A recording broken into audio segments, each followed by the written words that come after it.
All right, welcome back, Calcsters. Today, we are going to begin, and I think that this is 6.2.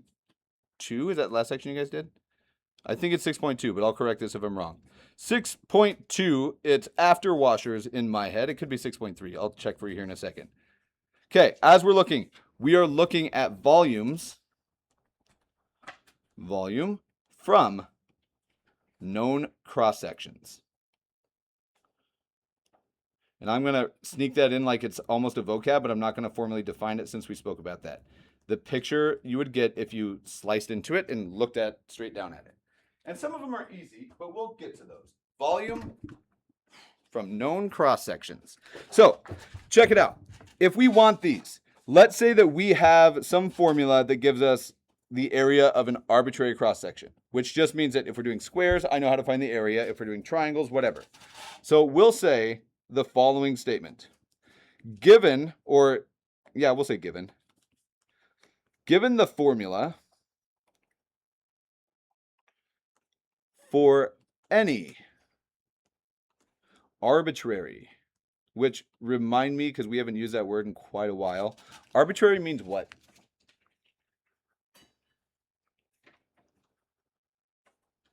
Random is what I would take it to mean here. It doesn't matter where I cut it. I'm just doing some cross section. As long as they're all the same shape. If you give me the formula for any arbitrary cross section,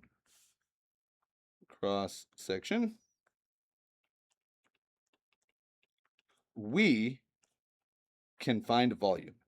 Now, we're only going to get to see the beginnings of this, which means if any of you were planning to go and work in your own like 3D printing workshop or manufacturing hub, you're not going to get to see exactly how to optimize all of your production today, but there's classes where you will.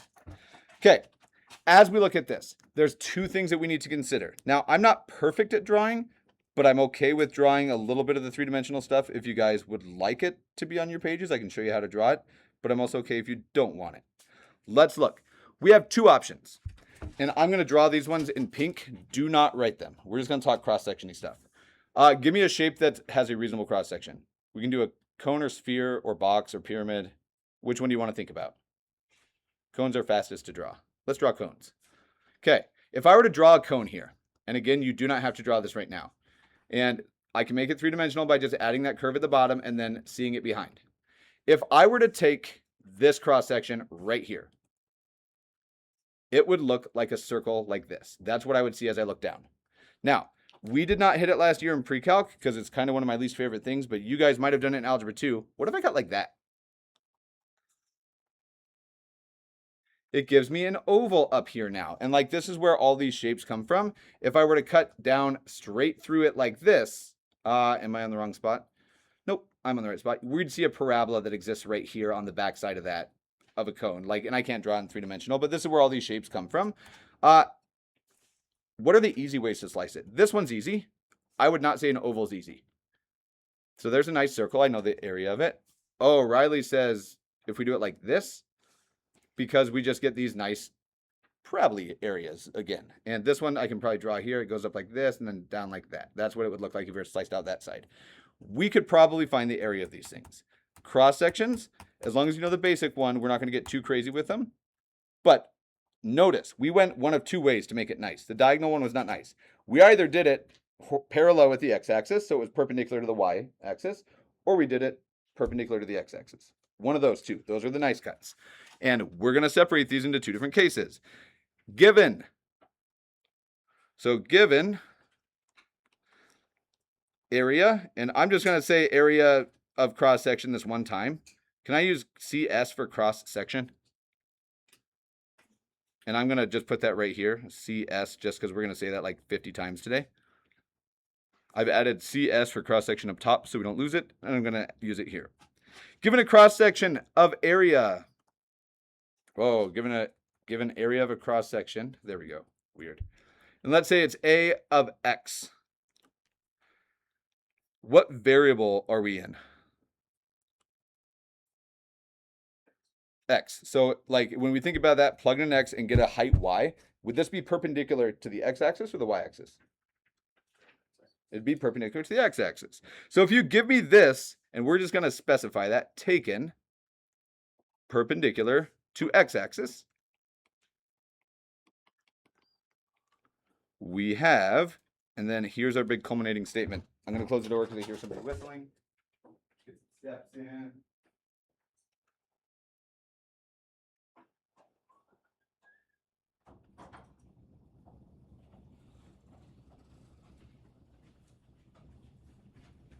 All right. So big moment of truth. Check it out. Volume. Really easy. We're just going to say it's simply the integral from A to B of that area. Let's just add up infinitely many areas and we're going to get a volume out of this. That's it. Okay, check it out. The connection, and you don't have to change colors, but here's what I want you to commit. We're going perpendicular to the x-axis. We do dx. Cool. Have we seen something like that before? When you revolve, if you're spinning about the x-axis, we would be perpendicular. We did dx. Like we've already done this. It's the same thing. Okay. With this second part, I don't think I need to write as much. What do you think if I just say perpendicular? So A of y would be this one in this statement, perpendicular to y-axis, and I'm leaving obviously some blank. How do you think we'd find the volume of that one if it's perpendicular to y-axis?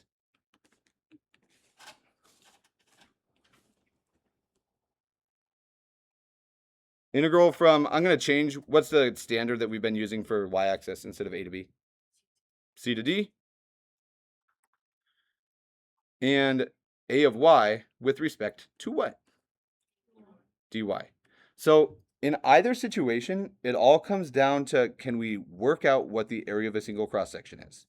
If we can find a way to write that as a formula, we can find the volume of whatever it is that we want. So there's a few ways that we can go through this. You guys, we will do a weird shape eventually, but let's see where some of these volume equations that you guys have seen before might actually come from. Because there's no way that somebody looks at a cone and says, oh yeah, it's 1/3. I think I might have written cubed before, but it's pi r squared for a cone. I don't know what I was thinking. Okay. Conceptually, feel okay with what we're seeing. Okay. Do you want to do a problem where I give you functions and we have to work it out, or do you want to just look and see like where formulas come from? Because we're going to do both of them. Let's do a formula one first, and then we'll find another one. So, check it out. We have an example. Now, we are not formally proving, and I want that to be very clear, despite what I'm about to write. This is not a formal proof. I want you to show that the volume of a cone is 1/3 pi r squared h. That's it. Now, we're not working with wonky cones. We have a right circular cone. I just didn't bother to reference that. It'd be weird if we had a cone that was tilted like this. Like, I've never even seen one. Okay. What makes this feel a little bit harder to me is that they don't tell me like where I'm bounded or anything like that. So we should probably draw a cone. Would you guys agree with that? Okay. Now, I'm going to draw a cone, and it's going to be on an axis. So let's sketch a quick cone. So I'm going to sketch it here on this axis. And I assume that we have x and y.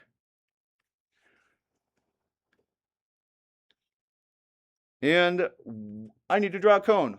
Where do you want the pointy tippy part? Up or down? I'm going to do it up. I don't know why I'd even ask. I'm going to put it up. Can we put it on the y-axis? Would we all agree? Now, I'm going to do something in a different color, but it's all for the same shape. So I don't care how big the cone is. Let's say it's this cone. And it could be out to here as well. It could be a goofy cone. I'm just going to here arbitrarily. I'm not even putting value to it. Okay, and then I'm going to draw the rest of the cone. It'd come out the exact same the other side. And then here's our actual coney part of it.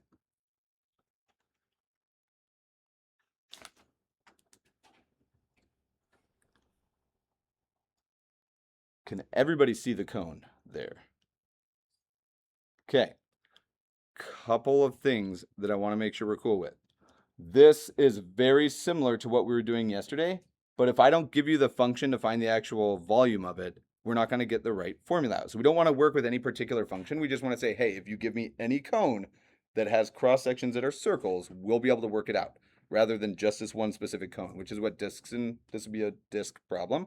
We're doing every cone, not one cone here. Okay, so the reason that I drew this part, and I'm going to re-emphasize this, is we need to be able to work out some of the, like, just the nitty-gritty stuff. And maybe some important things that we had, or that we need rather. So let's check this out first. I need to show that the volume is here. Well, I'm going to make one singular cut on this just so we can see it. And Riley, you just tell me when I'm going to use this yellow color to make my cut. Okay, if I were to cut this, this is what I get out of it. Now, I'm going to draw it here instead so it looks a little bit nicer. This is what this would cut out. Okay. For this little part, and I'm going to wait till everybody's eyes are open, I'm going to undo this, but I'm going to take just this triangle so I don't have to think in 3 dimensions when I'm trying to draw stuff. I'm going to take just this part out and draw it on the side without 3 dimensions, just so it's a little bit easier to think about. So just the triangle, I'm going to take it out, and I'm going to put it underneath. So just the triangle. It looks about like this. And here we go. What do we need? Like, there's all sorts of variables here. We need the height out of this thing. Okay, so do you agree that this is the height? Okay, now there's this new cross section that we've taken in. I've not added it anywhere on here. If I were looking at it flat, it would just look like this. Do we agree? Okay, so we have a height out of the deal. Anything else? So we need a base, and specifically, what about the base? If you were going to tell me to make a cone, I said, oh, how big do you want the base? It'd be really weird if you gave me an area. The radius. We have a radius on this thing. Okay, deal. I have a radius. Now, at any given cross section, my radius is different than the original because it keeps getting smaller as we work up, right? So we need a way to talk about not only this radius and this radius, but we need to be able to talk about that height and this height, and to be able to differentiate, not, let me rephrase because that's a terrible choice of language. We need to be able to distinguish between these. Okay, if this is radius, like the true radius of my cone, this is also a radius, right? Now, it's not the same radius. Think all the way back. It's like I've transformed this piece up here, and poor notation, but there's no other option. I'm going to call this r prime.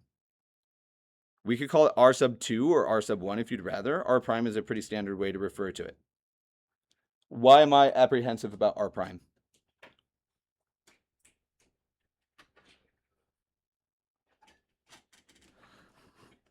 It looks like a differential. Okay, so as long as we all agree that, hey, we're all right here, we don't have to worry about it, we can do that.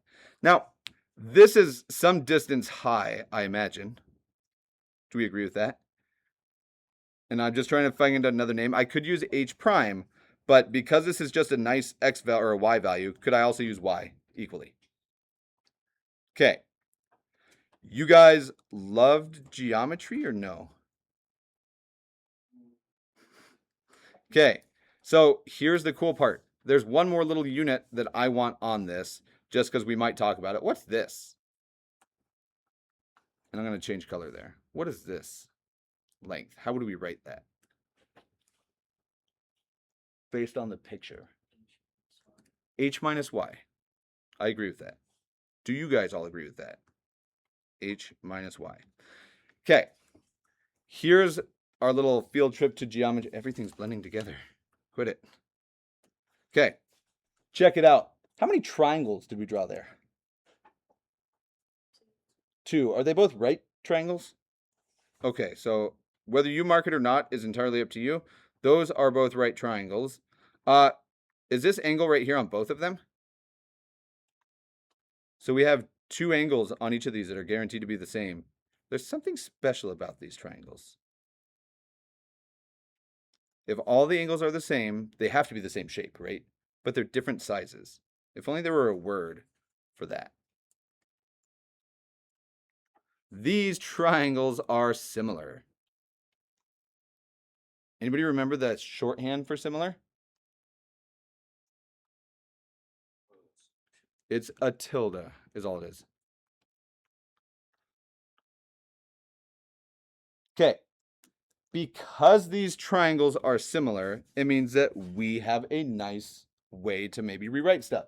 Now, this problem's kind of out there. They'll be nicer than this, I assure you.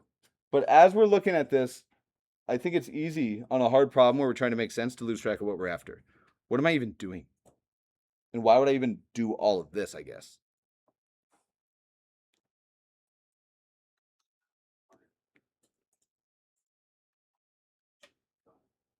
One more time.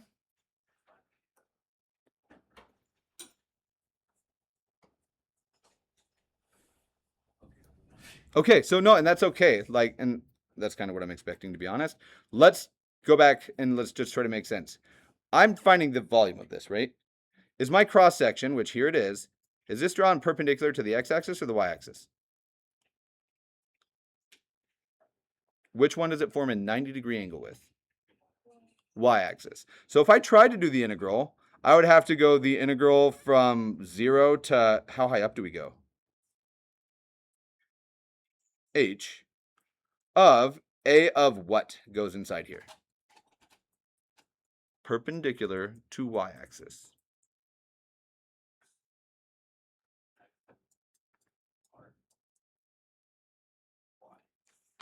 So I heard 3 answers. Let's see. We are perpendicular to the y-axis. Y. So it has to be area in terms of y, dy. Now, we could have started here, and we would run into this exact same situation. Here's the issue. I know that every cross section's a what? It's a circle. So let's try to work this out. We need the area of a base, and underneath, and I'm going to do asterisks next to these. I'm going to do it beside so I have space to work. We also need the area of a cross section. Now, fortunately, they're the same. The base and the cross section are identical here. All right, well, let's find an area for the base. Just this very, very bottom spot right here. How do you find that area?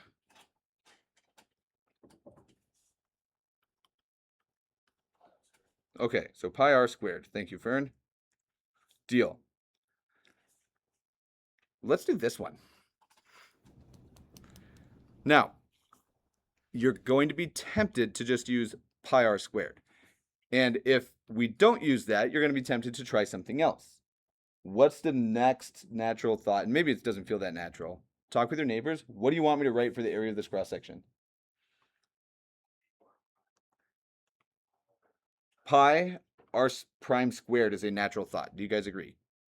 Now, here's the issue. Are r and r prime the exact same?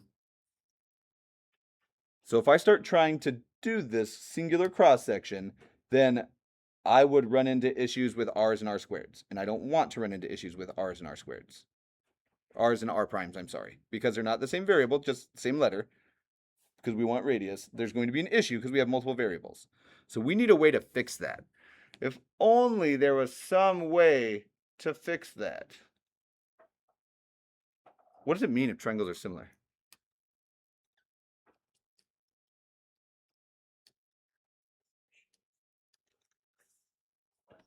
So same shape, same size. Their sides are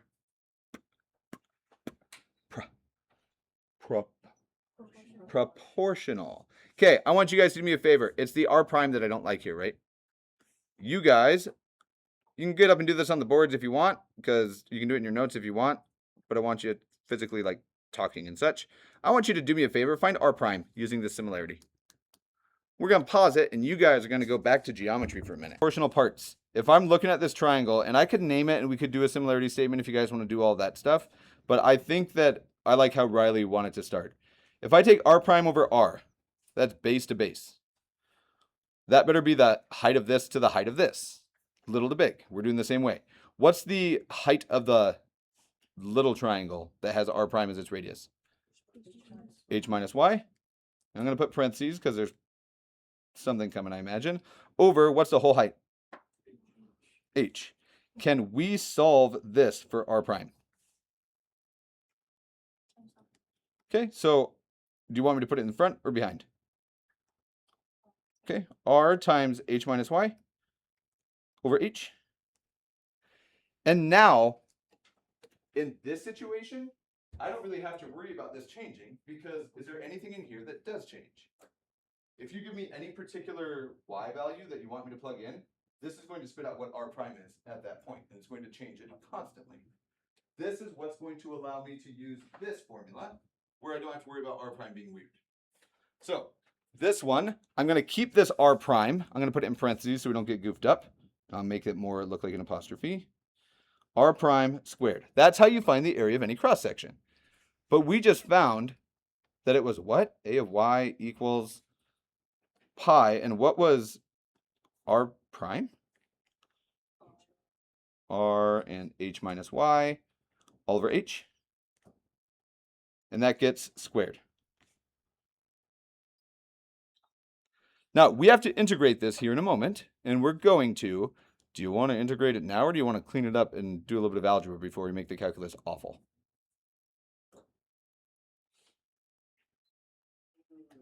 Good choice. Clean this up, then we'll take a brain break. I want you to make this nice. R times h minus y over h squared. Make that nice. Is there really any foiling that you have to do right now? Not unless you want to. What happens with this r? And h minus y, what happens with it? What happens with this h? Do you want to FOIL all this out? Me neither. We're one step away from cleaning it up nice. How would you rewrite this so that anything that's constant and doesn't change can come out of an integral? I'm going to rearrange this just a little bit. Does the r value ever change? No, because remember, r is this solid piece here. That's set. Does h ever change? Or do we pick out the height of the cone to begin with? Like, we need the height of a cone to plug it in, right? So that doesn't change. The only thing that'll ever change is whatever h minus y comes up to be, because y changes. Which means I think that if we write this as pi r squared over h squared times h minus y squared, this is, quote unquote, the nice way to do this. Okay. We're going to pause real quick. What do you think? We're going to take a quick brain break. And then immediately after the brain break, we're going to take this and do what with it? We're going to integrate it. What do you want to do for a brain break? Where to where is this integral? We have all of this set up now. Where on earth do I take this integral? The integral from 0 to h, and I'm going to make that h a little bit nicer, h of this whole mess. dy. Okay, I want to remind you guys of the rules. If you're holding the marker, you don't get to talk and add to the math. You only write what your neighbors are telling you, or your, not neighbors necessarily, your group mates. There we go. Team. All right, Abigail, sorry for the volume change, but I'm just talking through this quietly while people are working up on the board. So we went through, we solved it, and here's our lovely integral. Some groups right now, as they're doing it on the board, are foiling this out, but you don't have to. We can just use u sub, where the only thing that I'm going to change if I'm doing u sub is I'm going to remember to do u of h and see it's 0, and that u of 0 is h. So when we do this, then we get pi r squared h times the integral from h to 0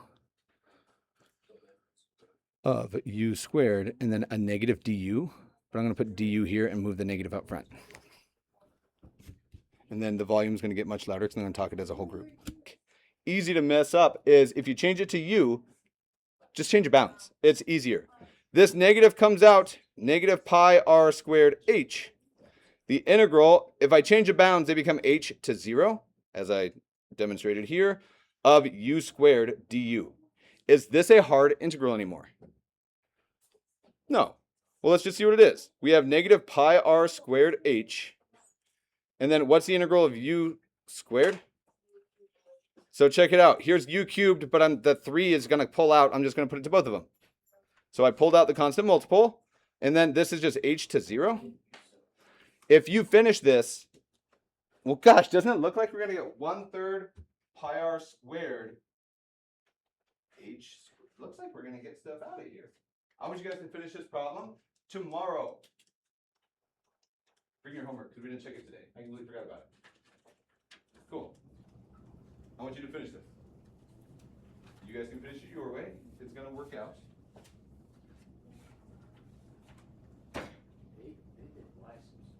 You guys left the foil, or you left the integral behind somewhere. I think you should tell me integral back here. And then this is all scratched. Your next integral wouldn't be till right here. And then you lost a pile on the way twice. Now we're good. So now let's take this. What's the integral? We're going to move it. Okay, so now we're taking the integral of all these, right? H squared is just a constant. Probably not. So it's h squared y here. And then, like, you have to do the integral with respect to y. Yeah. Just like it's a number. Like you're on the track. All right, we'll see you cool cats and kittens tomorrow. I'm gonna finish this problem really quick. Delilah, I'm so sorry again about yesterday.